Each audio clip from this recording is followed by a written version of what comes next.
O assunto agora é direito na área de aposentadoria. Recebo aqui para bater um papo, que é um sucesso sempre, a conversa com o doutor Pedro Moraes, advogado previdenciário, que bate um papo comigo. Doutor Pedro, muito bom dia. Bom dia, Fábio, tudo bem? Obrigado pelo sucesso, né? Não, mas sempre eu acompanho as tuas entrevistas. Geralmente o programa é feito de manhã com Valério Veiga. Isso. E eu vejo que palpita muita gente perguntando sobre assuntos, né?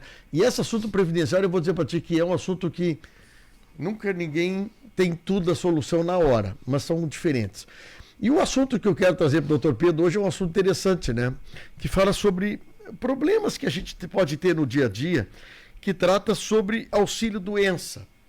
E eu perguntei ao doutor Pedro, tem que me dar um exemplo de um auxílio-doença que pode se transformar numa aposentadoria. Ele estava me contando o seguinte, né?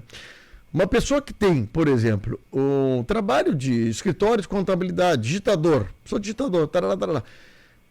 Quebrei a mão por algum motivo, tá? E então é um processo que daqui a pouco, 15, 20 dias, tu tá liberado para voltar a trabalhar, sem nenhum estresse. Então tu tem um auxílio-doença, fica ali 15, 20 dias com a mão engessada. Mas tem gente que não se cuida. E aí pode dar uma inflamação no tendão, uma infecção, pode haver um problema. E a pessoa que tem essa função no escritório de digitar, essa mão não funcione mais bem. E aí eu te pergunto o seguinte, como é que pode se organizar isso na questão? Porque eu estou ali por um auxílio-doença, mas daqui a pouquinho eu tenho que fazer um trânsito para um auxílio-aposentadoria, que é um auxílio de não poder mais executar o meu serviço nisso. Tem prazo para isso ou menos isso? Como é que funciona isso, doutor Pedro? Vamos lá, Fábio. Na verdade, é bem pertinente até a colocação e eu vou ilustrar com a meu próprio exemplo, pode ser? Sim, claro. Eu cheguei aqui no estúdio, até mostro ao vivo, a mão quebrada. Tá quebrada a mão, uma intercorrência de um esporte que eu pratico aí, mas que evidentemente é temporário. Os benefícios e pela seguridade social, pelo seguro que o INSS promove para as pessoas, eles são intercorrentes entre eles, né? Eles podem variar. Como tu falaste, a pessoa pode iniciar um benefício por um auxílio-doença, o agora chamado auxílio por incapacidade temporária, mas mais popularmente conhecido como auxílio-doença, na voz comum, né? E ele evoluir para uma aposentadoria por invalidez, hoje chamada aposentadoria por incapacidade permanente, mas acho que de maior conhecimento também uma aposentadoria por invalidez. Tá? E nesse exemplo que tu disse, a pessoa ficou com uma sequela, ela teria uma doença temporária que lhe tiraria do serviço, lhe colocaria em benefício de forma temporária, mas ela evolui para um caráter permanente. Claro que aqui para a aposentadoria tem que avaliar outro ponto, a possibilidade dela fazer uma outra atividade senão aquela que ela fazia. Mas no conceito de doença, ela passando a ser permanente, ela pode sim gerar uma aposentadoria. Sim. Entendi. Daqui a pouco a pessoa perde essa sensibilidade motora, né? Ela pode ter um comprometimento maior, né? Uma fratura mais severa, uma aplicação de prótese, alguma coisa do tipo. E também, Fábio, tem uma terceira via nisso, né? Porque a pessoa ela pode voltar para sua mesma atividade, mas decorrente dessa sequela, ela não ter total capacidade.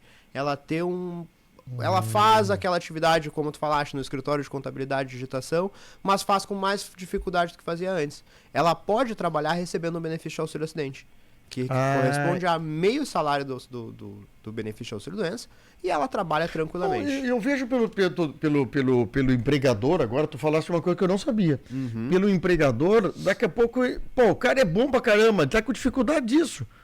Mas ele pode continuar trabalhando na minha empresa. E com isso, daqui a pouco, me vê necessidade daqui a pouco de contratar outra pessoa, mas há um equilíbrio nesse assunto, né? De eu não conseguir fazer mais aquela função, mas trabalhar e ter um subsídio externo. É interessante, Fábio. Viu como um exemplo dá pra gente é legal, discorrer bastante? Sim. Porque o auxílio-acidente ele é um benefício indenizatório. E a pessoa pode receber, pode trabalhar ao mesmo tempo que recebe esse benefício. Claro, é diferente da aposentadoria por invalidez, né? Pode ter uma empresa, pode ganhar na loteria, pode ser o que seja. Ela pode receber esse benefício enquanto trabalha, desde que essa doença promova uma sequela nela de ordem permanente e que reduza a sua capacidade laboral. Agora começa a pergunta, aposentadoria permanente por invalidez é uma coisa, aposentadoria ou grau de doença parcial, São duas coisas distintas. São duas coisas distintas. Uma a gente remedia com a aposentadoria permanente. A pessoa não pode praticar nenhuma atividade porque ela está doente permanentemente e ela também não tem possibilidade de reabilitação. A segunda é uma invalidez parcial. Tá. Então, aí a gente remedia parcial. Com auxílio acidente. Bom, aqui numa questão que eu tenho aqui é sobre o tipo de doença que pode gerar aposentadoria. As doenças são muito genéricas, assim, né? Exato. Tem algum tipo de classificação de doença que possa gerar aposentadoria, por exemplo? Isso é uma pergunta muito comum, assim. Eu tenho... Às vezes a pessoa vem com a doença mais grave possível. Eu tenho determinada doença, isso pode gerar aposentadoria. Às vezes vem com uma mais singela, isso também não gera e tal. Eu sempre falo que doença não gera benefício nenhum. E acho que a reforma corrigiu isso ao trocar o nome do benefício. Ele trouxe benefício por incapacidade, não ao mais auxílio doença, né? Sim. Por exemplo, um motorista que perde uma vista, ele pode estar... E ele provavelmente estará aposentado por invalidez de forma permanente. Já um porteiro, um advogado, um radialista, pode ser que com essa mesma perda da mesma vista, continue algumas coisas é vital para a profissão, outra não. Exatamente. Pois é, tu sabe que eu tinha um amigo que teve um problema de coração e foi aposentado por invalidez e entrou no outro emprego. Mas sem nenhuma... tiveram que demitir ele. Porque ele estava trabalhando, ele teve um problema de coração, mas ele queria uma atividade laboral. E a empresa, né, lá pelas tantas, descobriu que ele era aposentado, descobriu que ele era aposentado por invalidez e tiveram que demitir o cara. Eu achei uma injustiça, vou dizer, porque ele estava se sentindo super bem trabalhando, Dom Pedro. Esse benefício, ele prescinde de que a pessoa não tem nenhuma atividade, né? A pessoa pode abrir mão da aposentadoria ou pedir um processo de reabilitação. Por exemplo, vamos supor que o seu amigo cardiopata ali, ele trabalhava numa atividade de pedreiro. Ele está permanentemente incapaz para isso, porque ele vai ter esforço físico, ele não vai mais fazer atividade. Mas ele quer passar, então, a trabalhar lá no almoxerifado dessa obra. Não vai mais fazer atividade, vai controlar estoque e tal. Daqui a pouco ele pode pedir uma reabilitação e sair da função originária para uma outra função que não exige esforço. A própria doença em si, né, Fábio? A cardiopatia, ela pode ser pontual e a pessoa fazer o tratamento, colocar o stents, colocar o marca-passo e melhorar definitivamente, assim como ela pode ser crônica, né? A pessoa ficar com o coração debilitado e requer cuidados o resto da vida. Bom, tem tempo, é isso que eu quero perguntar, tem tempo de trabalho para que eu possa pedir uma aposentadoria por invalidez, assim, ou por sucessão de doença? Isso também é um grande... O senso comum sempre pensa isso. Se eu não contribuir 10, 15, 20 anos, nem adianta eu querer me aposentar. Na verdade, não funciona assim, né, Fábio? A aposentadoria por doenças comuns, ela exige uma carência de 12 meses, né? Mas vamos supor que a pessoa tenha pago 1 ano de INSS e ela venha a sofrer uma doença que lhe retire totalmente a capacidade. Ela pode se aposentar mesmo com esse 1 ano pago. Assim como as doenças que isentam de carências, que são as doenças decorrentes de acidente de trabalho, decorrentes de acidente de qualquer natureza, ou as doenças graves inscritas no rol do Ministério da Saúde, elas também podem, com 1 mês de contribuição, gerar uma aposentadoria. Posso te citar um exemplo muito clássico. A pessoa foi lá, trabalhou 1 mês na empresa, caiu lá do andar de cima, fraturou uma perna de forma definitiva, ou sofreu uma amputação, ela pode estar aposentada com apenas 1 mês de contribuição. Não, interessante isso aqui, viu? Acho que é um assunto que isso aqui dá horas para conversar. Sobre reabilitação profissional, é isso que nós falamos também. Eu durante um período, eu preciso fazer um tratamento para me reabilitar. Perfeito. Durante esse período de reabilitação, eu estou encostado por auxílio-doença. Isso mesmo, o teu benefício permanece para que tu não fique sem receber enquanto está sendo reabilitado. Certo. Isso é a primeira premissa, tá? Claro, a gente vai ter N exemplos da pessoa tá em reabilitação, mas suspendeu o benefício e tal, mas isso é de forma indevida, o benefício tem que prosseguir. Tá. O que é importante na reabilitação, né, Fábio? É que não é toda e qualquer pessoa que pode ser reabilitada. Tem que se avaliar também, não somente a doença, com a função que ela fazia / a função nova que ela poderá fazer. Tem que avaliar também a questão social dessa pessoa, né? Não adianta eu chegar para uma pessoa que trabalhava na indústria, na produção, e ela está inválida permanentemente para essa atividade, e dizer, não, mas tu vai trabalhar no administrativo da empresa.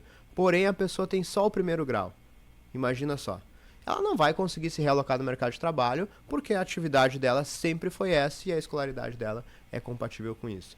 O grande exemplo dos livros, tá, Fábio? Eu acho que isso é bem fácil de entender. A pessoa não pode mais ser qualquer atividade que seja, pode ser ascensorista de elevador. Mas ela mora numa cidade que tem poucos prédios ou muito baixos. Então ela não pode ser reabilitada, ela tem que permanecer em benefício.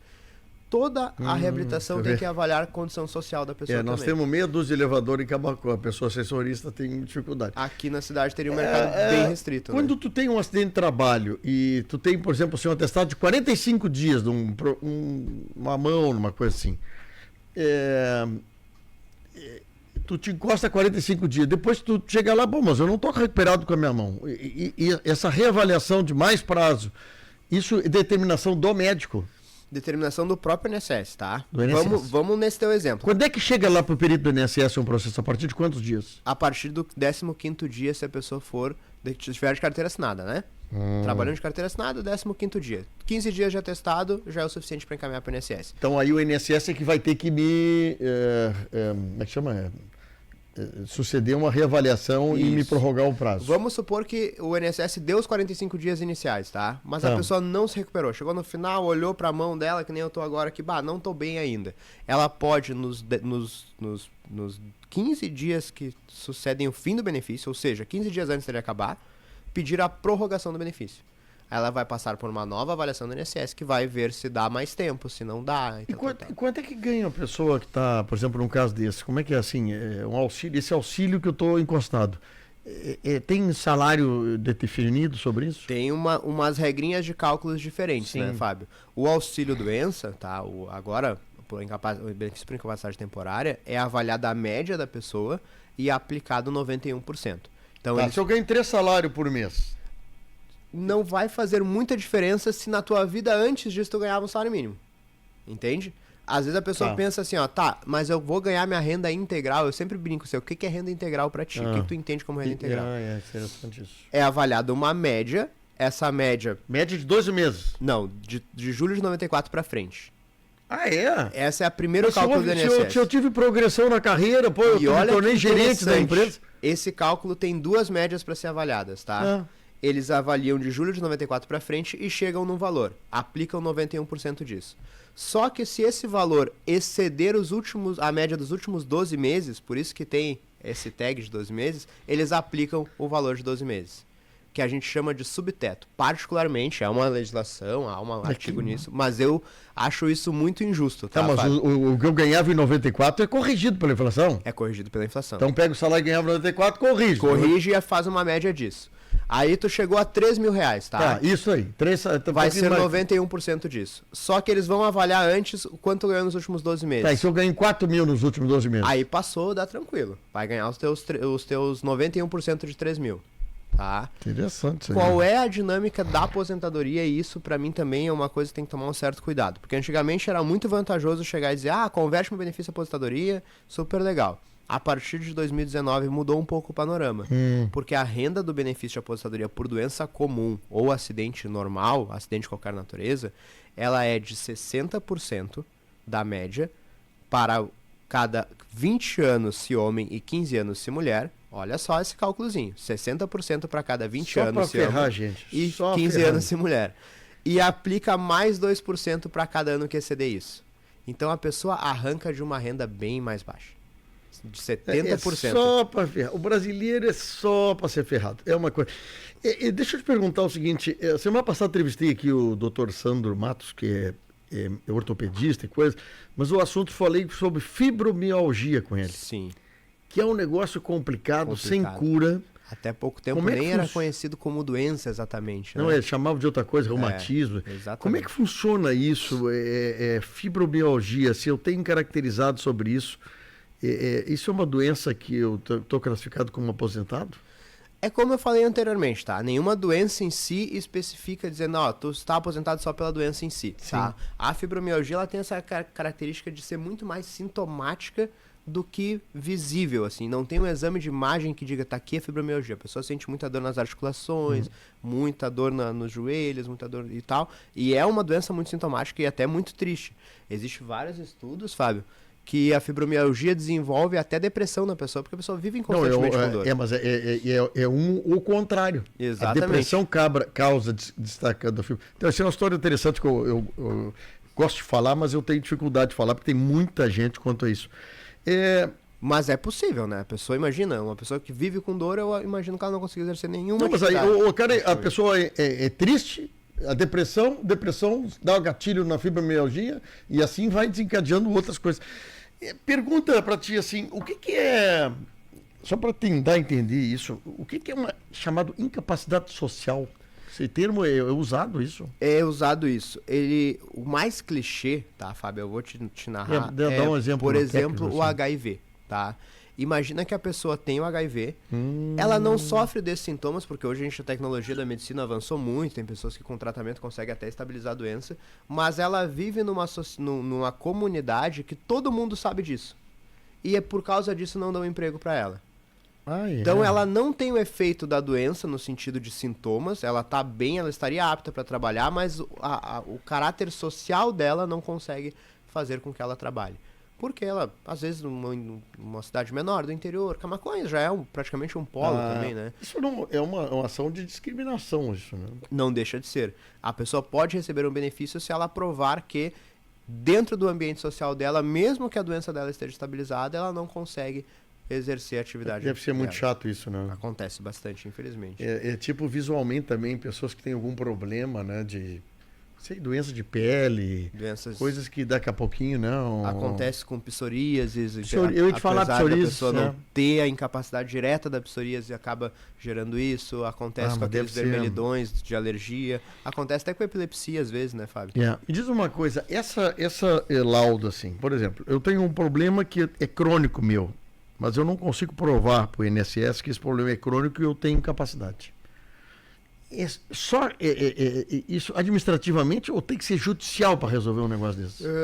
Na matéria de benefícios, e aí é muito do conceito de cada profissional que está gerindo, tá? O meu segmento, minha estratégia processual, na matéria de benefícios, eu normalmente não invisto muito na parte administrativa. No momento que o INSS se negou, a gente já ingressa com o judicial de antemão, assim, sabe? Porque, via de regra, é muito difícil tu provar uma incapacidade em fase de recurso no INSS. Normalmente através de uma nova perícia, alguma coisa tipo. Mas que às vezes, né? Assim, existe outra coisa também, entre o médico que te atende e o médico perito do INSS. Isso. Né? Daqui a pouco o meu médico diz, olha, Fábio, tu tá com um problema aqui, tá com rompimento aqui no manguito, não sei o que, tu tá com dificuldade de trabalhar. E o médico perito diz, não, mas esse assunto aqui não te capacita. Acontece bastante, né, Fábio? Sim. Na verdade, o médico assistente, que é o médico que te atende, ele pode ser contrariado pelo médico perito, tá? Na prática, às vezes, essas divergências, decisões contrárias até são bem injustas, assim, né? Mas pode acontecer. Eu vou ter que chamar o Dr. Pedro outra hora aqui. Começou a pingar perguntas aqui, mas as perguntas, essas questões, a gente não faz essas perguntas, assim, individuais, né? Porque isso aqui não é uma consulta, né, doutor? A gente não pode fazer uma consulta. A gente está fazendo um material informativo. Né? Material informativo, assim. Então, eu agradeço muito a participação da turma, mas a minha questão, doutor, eu tenho umas questões de perguntar coisas que eu também tenho dificuldade de responder, de uma questão sobre isso. Sempre que tem dúvida, as pessoas têm que procurar o seu advogado para esclarecer, para fazer uma consulta. Olha, está acontecendo isso, o que é que eu faço? É o que eu ia te comentar, Fábio. Para essas dúvidas que a gente, por uma questão de impossibilidade, até de tempo também, não consiga responder, a pessoa deve procurar um profissional qualificado, da sua confiança, né? Especialista em direito previdenciário, porque hoje o direito previdenciário exige uma grande especialização, principalmente tem que te aprofundar. Tem que te aprofundar. E ela pode esclarecer os direitos, porque às vezes é um direito adormecido, a pessoa não tem conhecimento, tá ali nas sombras, mas que numa simples conversa já se verifica que pode fazer. Não, eu acho que isso é importante. E olha, se tu não te sente apto a procurar um profissional, olha, Camaquã, a região toda aqui é servida de bons profissionais. Então é importante tirar dúvida. Vai lá, olha, doutor, tá com isso, né? Exatamente. Aqui em Camaquã, né, a gente tem escritório desde 2019 e a demanda é muito grande, o pessoal tem muita... Sabe o que eu faço? Eu provoco essa vinda de vocês aqui, de médicos, essas coisas, eu gosto, para menos as pessoas se... Tia, eu tô com dúvida. Procura um profissional, tia. Vai no médico. Então, vai no advogado. Olha, eu nunca trabalhei Eu nunca tive carteira assinada, posso me aposentar? Eu sinceramente, eu não sei. Não tenho ideia disso. Tem que entender isso, um advogado tem que te orientar, olha, me dá o que se tu contribuiu alguma vez ou não. É muito complicada essa questão jurídica, previdenciária, e muita gente se arrasta para não não ter vontade de perguntar para alguém. E às vezes desconhece o próprio direito, né, Fábio? Eu tenho muitos casos de falar de um auxílio acidente que a pessoa pensa, me acidentei aquela vez, acabei até encaminhando a IPVAT, mas no INSS eu não fiz nada. Daqui a pouco tem... Essa outra assunto do IPVAT eu quero falar contigo aí, tem mais coisa. Bom, certeza. O Dr. Pedro está aqui na Bento Gonçalves, 1155, bem na esquina ali do Nacional. O telefone para contato dele é 3671 1166. Anota aí. Ou no celular, WhatsApp, né? O WhatsApp é esse. 51999001027. Exatamente. 999001027. Então, Pedro, eu vou te chamar mais vezes aqui, porque o assunto aqui picou, pergunta, e essa fibromialgia é uma coisa que eu não sabia do tamanho dela. Mas é fibromialgia com reumatismo, é tudo misturado? Tudo misturado. E é uma doença que, infelizmente, ela só evolui, né, Fábio? Ela dificilmente regride.